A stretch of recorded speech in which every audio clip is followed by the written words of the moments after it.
C'était le point de départ de sa quête olympique.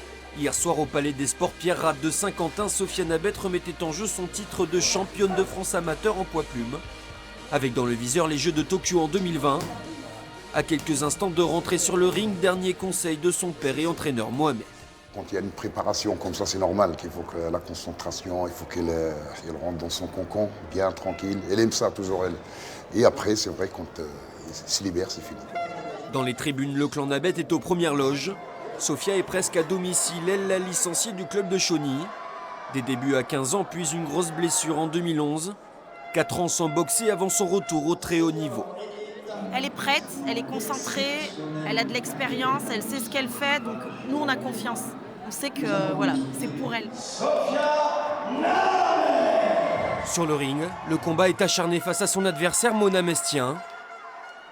Les deux boxeuses se connaissent bien, mais Sophia, plus mobile, prend l'ascendant. Au bout des 3 rounds, les juges la donnent pourtant perdante. La picarde n'y croit pas.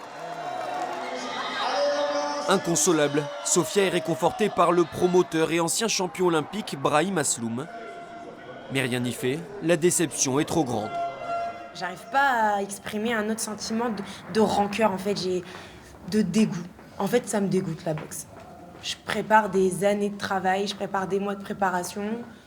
Je reviens chez moi, en plus je reviens dans notre club. J'ai travaillé tout ce que j'avais à travailler avec mon père et on vole tout. Elle a bien travaillé, elle l'a mérité, elle a fait ses 3 rondes comme il faut. Tout le monde l'a vu, tout le monde a crié oui, elle a fait, c'est malheureux. Il reste encore plusieurs échéances à Sophia pour espérer se qualifier pour ses premiers Jeux Olympiques. Mais il faudra d'abord effacer cette déception et revenir encore plus forte.